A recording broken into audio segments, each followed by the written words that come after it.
That's how I'm going to know when to talk. No, you'll let her know when she begins, right?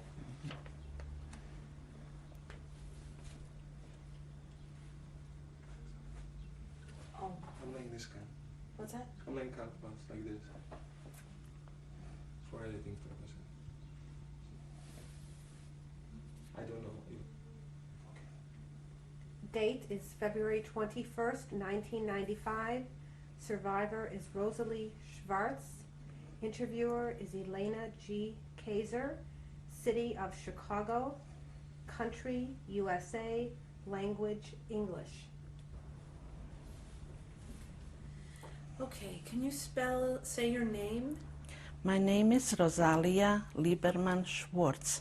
Can you spell that? Lieberman, L-I-B-E-R-M-A-N,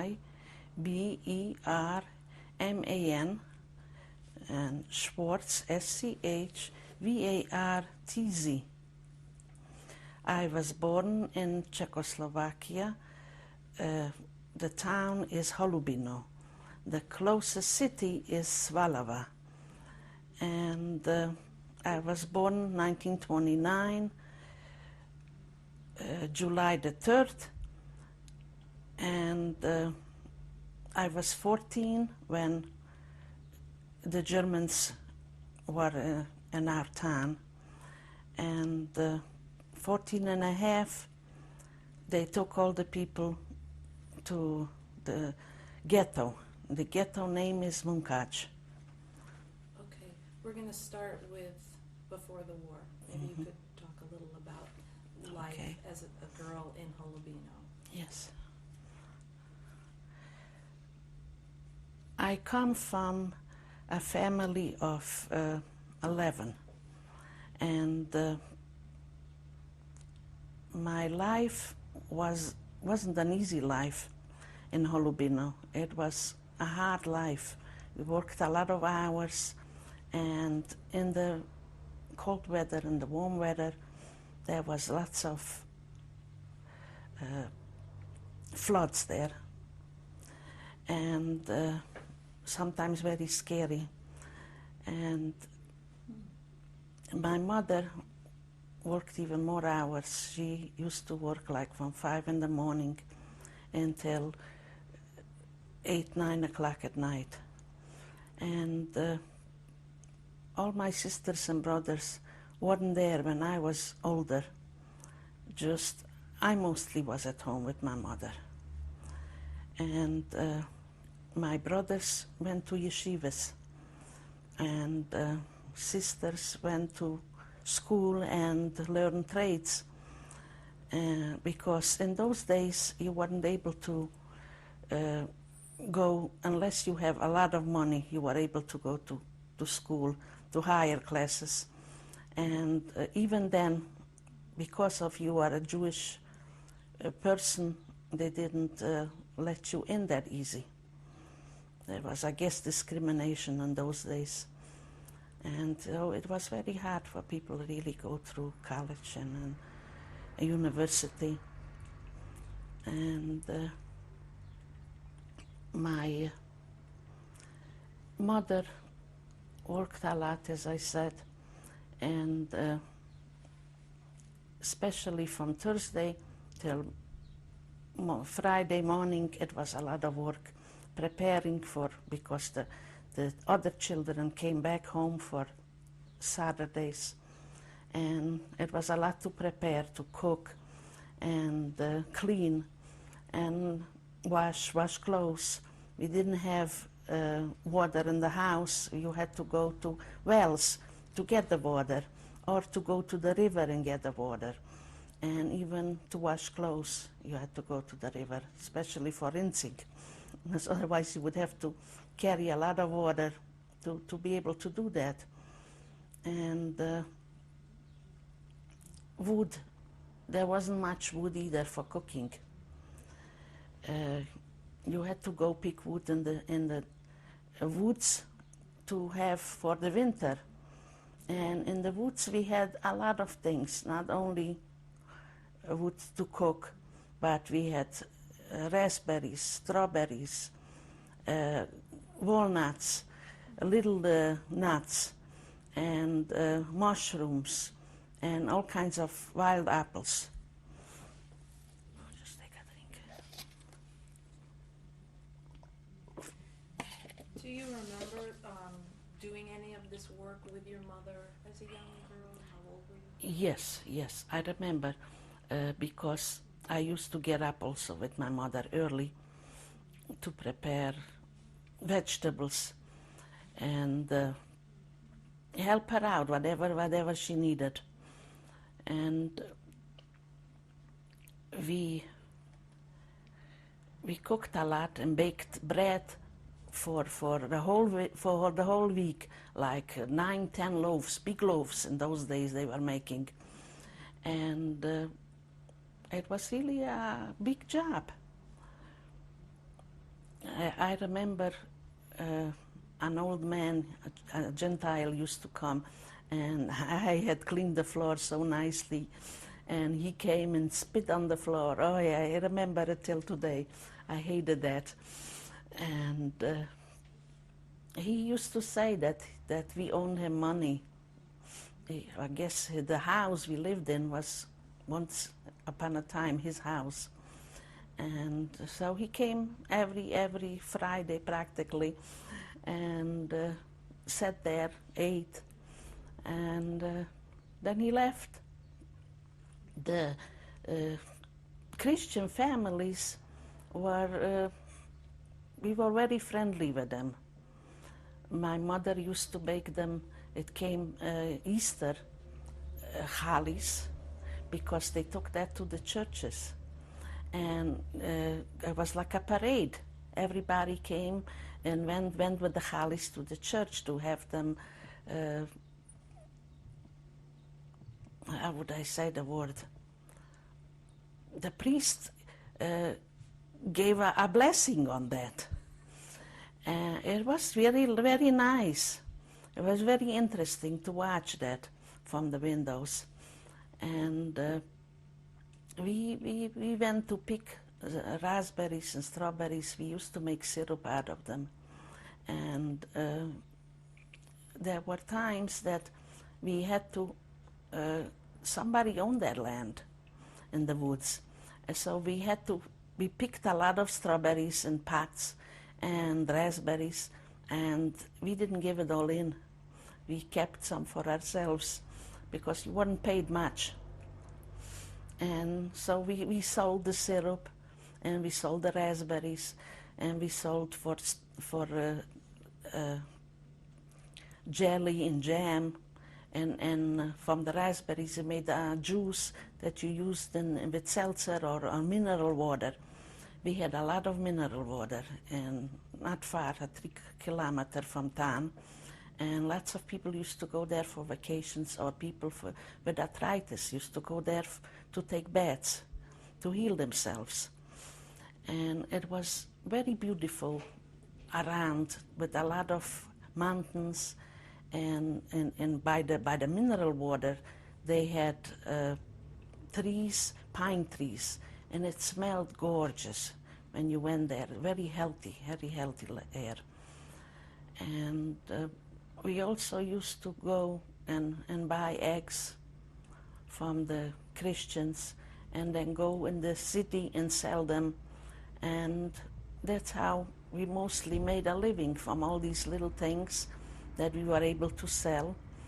And that helped to buy other foods that we weren't able to make. We were even growing potatoes. There was a priest who owned land, and he gave us the land, and after we shared the crops, half and half. And we had a big garden also in the front of the house, and we also had there all kinds of vegetables and lots of things you had to put away for the winter. Beans and things that can last a long time. And we had a big school, very big school we had. It was just by my house. The school was by my house, and the synagogue was by my house.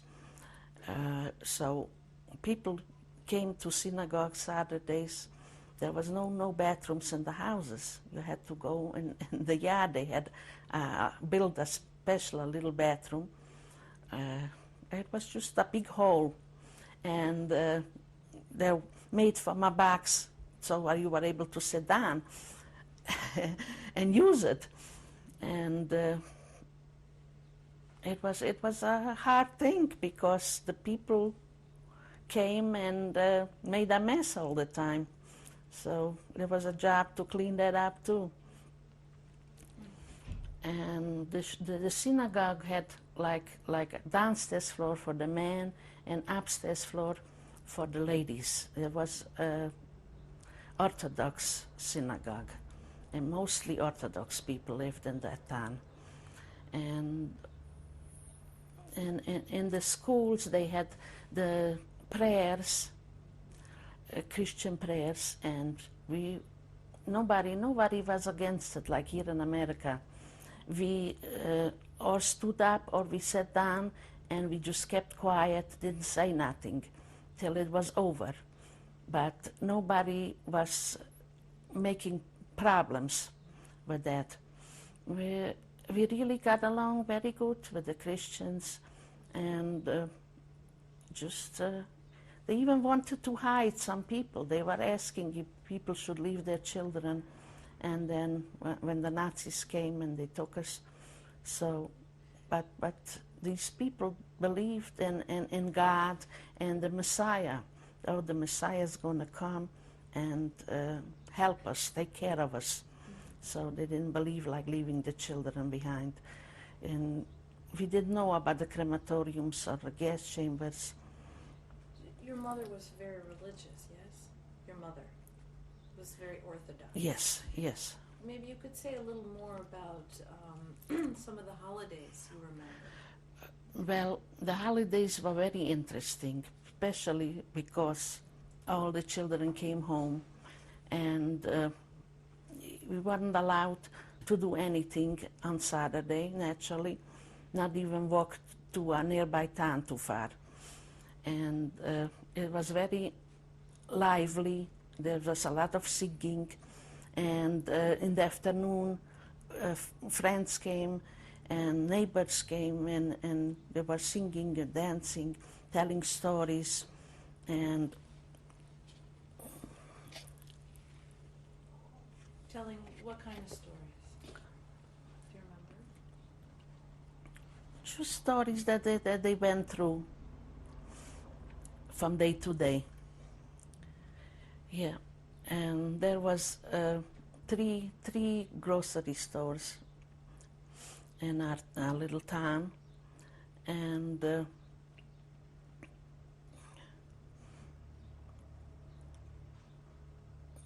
else?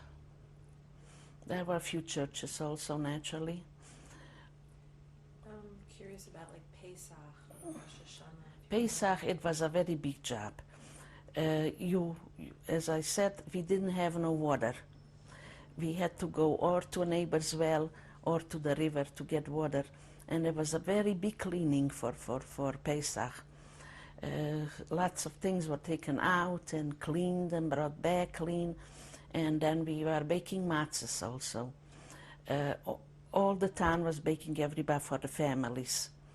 They all came to help to make the matzahs, and it was nice living there. And it was a lot of work. The wheat was very watched. They only took off the wheat that when the rain didn't come, they had to take off the wheat. And it was like schmiere matzah. It wasn't just like here in the machines. Everything was made by hand. And there was a big, like a big preparation for Pesach. Do you remember any other kind of food that you would eat? Special foods? Oh, that you remember? my mother used to make delicious fruit kugels, and chocolate cake, moon cake, and she was a very good cook, very good baker, and All with wood. all in an oven. In the house? No, no. We had an oven in the outside also, a special oven to bake. And came Saturday, there was made cholent. Friday, and the whole night it was baking in the oven. It came out delicious, out of this world. And the neighbors, we got together. Not everybody just did it for himself in the oven, because the oven was big. You can put in a lot of pots for the cholent, and then you had to close the door with cement, like, to keep it warm so it would cook, because once you put in the pots, the fire didn't go on anymore. It's just the coals that stayed warm a long time, the whole night. And it was a big struggle to saw the woods, to get ready. Even sometimes I used to get up 4 o'clock in the morning and go help my brothers to bring in the woods. And Your house, was it wood? Made of wood? no, House? the house was made out of straw and dirt. They were like made together. We had gypsies in the town, and they were the ones who made those bricks, like, for the houses. And these houses used to settle down. It was always cracking, and we had to take care of it very good, because otherwise the floods came, and it could wash it away very easily. And the floor? The floor was wooden floors, yes. Can you remember your room where you slept? And Well, we had only 2 rooms, really. Most of the time we slept like 2, 3 people in a bed. And especially in the weekends, when all the children got home. In the weekdays it was okay, plenty of beds empty. And then used to come even people who didn't have enough money, so they used to go around asking for money, asking for food. And my mother always had a place. If somebody came who didn't have a place where to sleep, she always had a place. She always had food for the people that came. did you have friends? You remember any of your girlfriends? And things you Well, liked to school friends, naturally. I had a neighbor, their father was making shoes, fixing shoes and making new shoes. And I used to be a lot in that house. The father used to tell great stories while he was working. And they only had 1 room. He worked in that room, and they ate in that room. They cooked in another room. But it was always crowded because of people coming to fix their shoes. And I was mostly over there because I had nobody. The sisters and brothers were gone the whole week. Just they came home for the weekend, so I spent always more. This was my best girlfriend. And My closest one. She died. She didn't come home. Yes. Now can I start with the other one? From 1944. I wanted to ask you, you can, if there's any other things you want to add about the time before, the war began, the occupation began. Well, as I said, my family was very religious. I didn't have a father. My father died when I was 2 years old. I don't remember my father. In those days, when I was young, before he died, he used to go out also out of town a lot. And I didn't see him much. But I just heard things from my sisters and brothers telling me. And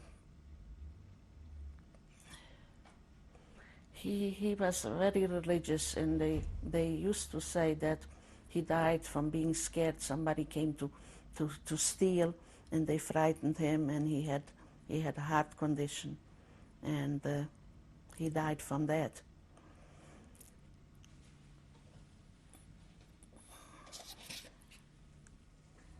Okay. Are there any events that happened before the occupation, or anything that was, concerning you around that time when things started to change? There was weddings. People came and played the music, and the weddings were very, very happy ones all the time. And even the birth of children, we didn't have hospitals. The children were born in the house. I was only 7 years old when my sister started having children. So I became an aunt when I was 7 years old. And it was a lot of work because I had to take care already of my nephews later on. Watch them. My sister didn't have enough time for all of them, so they usually came one or two, sometimes even. They came to our town, and I had to be the babysitter already. But otherwise, the weddings were beautiful weddings. People came from all over, and it was a lot of happiness in there too. We had a hall for dancing where people made the weddings, and used to sometimes be once a week just to enjoy ourselves. And Saturdays were, as I said, lots of fun too. The children got together and they danced, and I was watching them, and that's how I learned also to dance, from watching them. And so what led up to the occupation? Was there any hint of things changing, or did it just boom happen fast? no. The Germany came to power already in 1930, 38, 39. So we heard already problems in other countries. You read about it? They took away the businesses. People weren't able to do anymore those things that they did before. They were under pressure a lot. And there was already in those days fighting. People, they took them to jails and they beat them up so much that they were sick. Did you see any of this? No, this is only from stories I heard, people telling. And in 1944 they occupied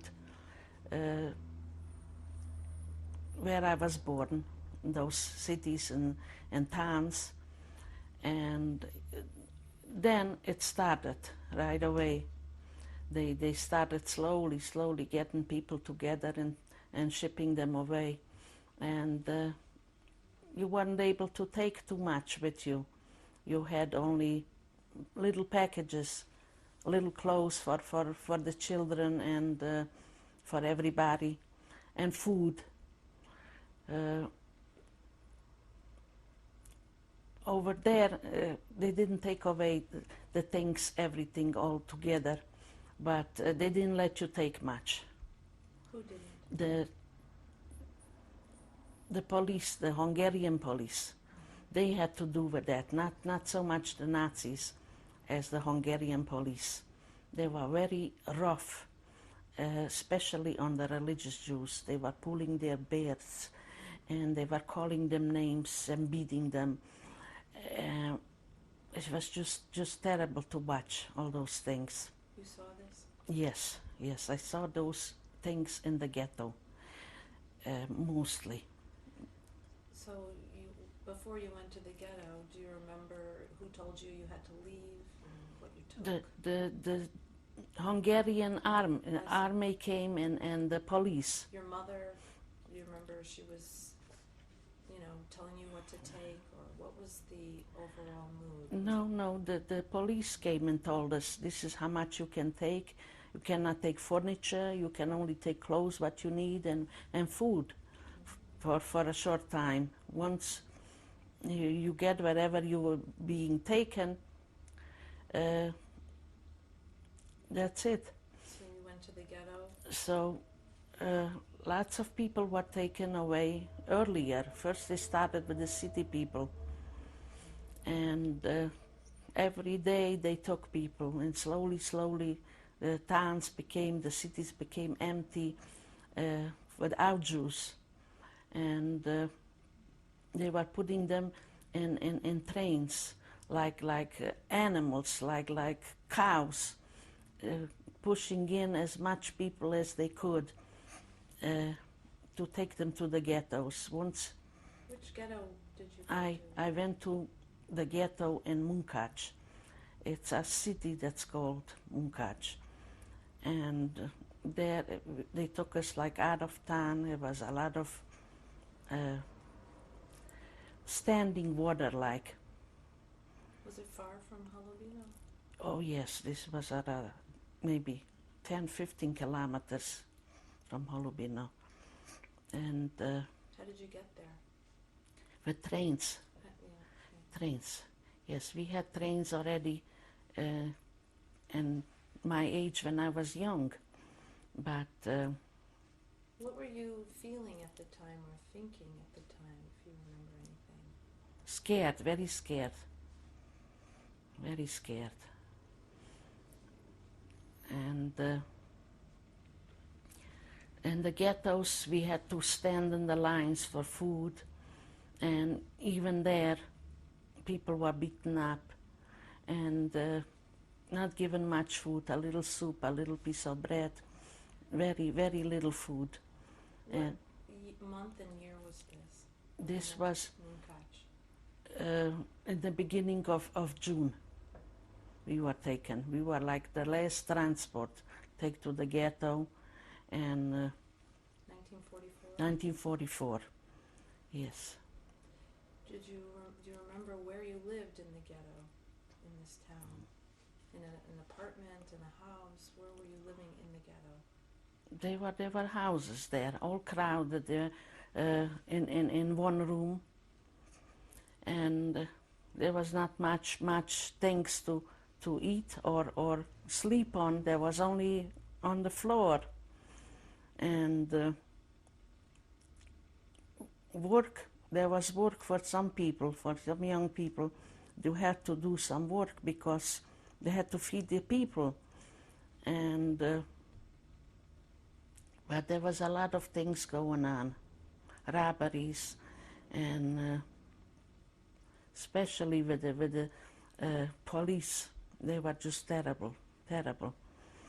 As I said, we were always hurting people, beating them up, and there were a lot of sick people.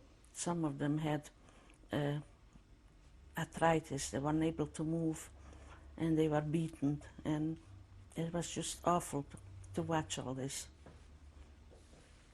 And were you with your family in the ghetto? Yes, the whole family was together in the ghetto. And any of your friends? And the friends, well, not that many friends. Most of our friends and people that we know were taken away earlier. As I said, we were like a last transport. And we just met some of them when we went to the